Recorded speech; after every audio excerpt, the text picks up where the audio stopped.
Assalamualaikum warahmatullahi wabarakatuh. Halo semuanya, apa kabar kalian hari ini? Semoga kalian tetap dalam keadaan baik, sehat, dan yang pastinya kalian tetap semangat dalam belajar. Di video kali ini, kita akan membahas tentang mengapresiasi dan mengkreasikan fabel. Menelaah struktur dan bahasa pada fabel.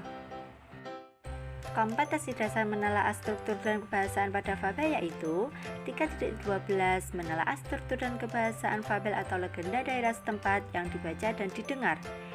Dengan indikator pencapaian kompetensi meliputi: yang pertama, menjelaskan karakteristik bagian-bagian struktur cerita fabel. Yang kedua, mengidentifikasi struktur fabel. Yang ketiga, menyimpulkan prinsip penggunaan kata kalimat pada cerita fabel. Yang keempat, melengkapi cerita fabel sesuai struktur dan kaidah bahasa. Yang kelima, memvariasi alur, dialog, latar dari fabel yang disajikan. Dan yang terakhir, menentukan dan memperbaiki kesalahan penggunaan kata, kalimat, ejaan, dan tanda baca. Menelaah struktur fabel. Fabel memiliki 4 bagian dalam strukturnya. Keempat bagian tersebut meliputi orientasi, komplikasi, resolusi, dan koda. Lanjut saja ke pembahasan yang pertama, yaitu orientasi.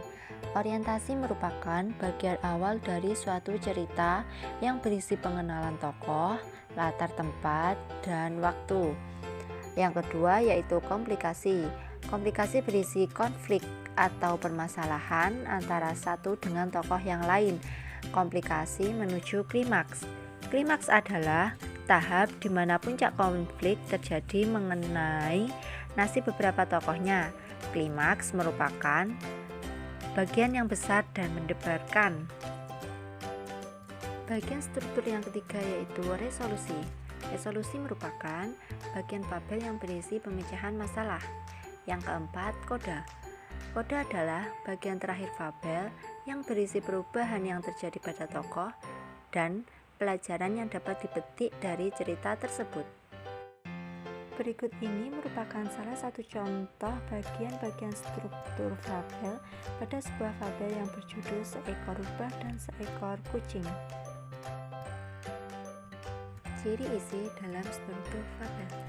Ciri isi yang pertama yaitu ciri isi orientasi meliputi pengenalan tokoh, latar, watak tokoh, dan konflik. Ciri isi komplikasi meliputi: yang pertama, hubungan sebab akibat sehingga muncul masalah hingga masalah itu memuncak. Yang kedua, komplikasi dimulai dari munculnya masalah sehingga masalah mencapai komplikasi atau klimaks. Yang ketiga yaitu resolusi, cirinya penyelesaian masalah. Dan yang terakhir, koda, yang memiliki ciri nilai moral yang diungkapkan pengarang secara implisit pada akhir cerita. Penggunaan bahasa pada fabel. Sinonim. Sinonim adalah suatu kata yang memiliki kesamaan makna dengan kata lainnya. Sinonim dalam teks fabel dikhususkan dalam kata sifat yang berkaitan dengan efek emosi lemah dan efek emosi kuat. Contohnya, kata rajin sama dengan berusaha giat dan suka bekerja. Rajin merupakan efek emosi lemah, sedangkan berusaha giat dan suka bekerja termasuk efek emosi kuat. Contoh yang kedua yaitu sedih. Sedih sama dengan merana, susah hati, dan seduh sedan. Sedih merupakan efek emosi lemah, sedangkan merana, susah hati, dan seduh sedan merupakan efek emosi kuat. Antonim. Antonim adalah dua buah satuan ujaran yang maknanya menyatakan kebalikan, bertentangan, atau kontras antara yang satu dengan yang lainnya. Lebih sederhana, antonim adalah suatu kata yang berlawanan makna dengan kata lain. Contohnya, atas berlawanan dengan bawah, besar berlawanan dengan kecil. Penggunaan kalimat langsung. Kalimat langsung adalah kalimat yang diucapkan secara langsung kepada orang yang dituju.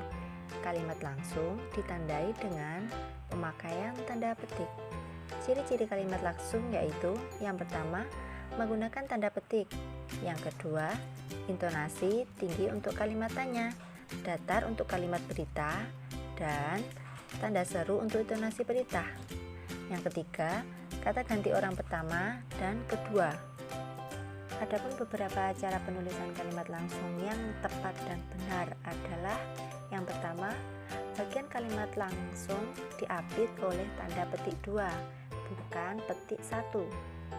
Yang kedua, tanda petik penutup ditaruh setelah tanda baca yang mengakhiri kalimat petik.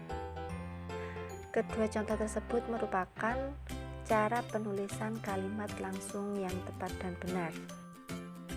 Penggunaan kalimat tidak langsung. Kalimat tidak langsung adalah kalimat yang melaporkan atau memberitahukan perkataan orang lain dalam bentuk kalimat berita. Ciri-ciri kalimat tidak langsung yaitu yang pertama, tidak menggunakan tanda petik. Yang kedua, intonasi membacanya datar. Dan yang terakhir, terdapat perubahan kata ganti orang. Penulisan kata seru.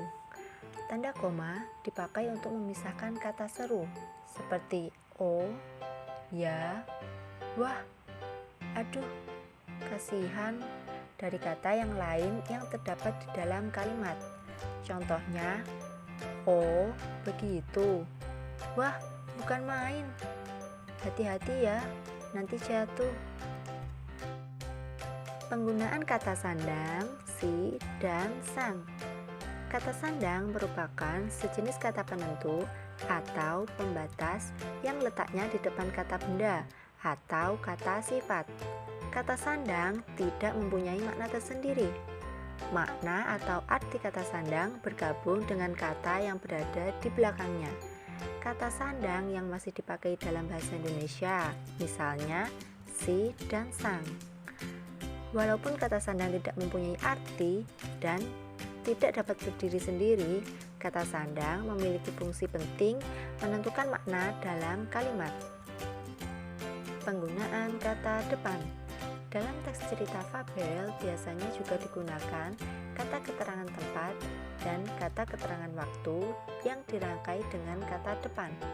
Penulisan kata depan dipisah dengan kata yang mengikutinya. Sekian materi kita pada hari ini. Semoga bermanfaat. Wassalamualaikum warahmatullahi wabarakatuh.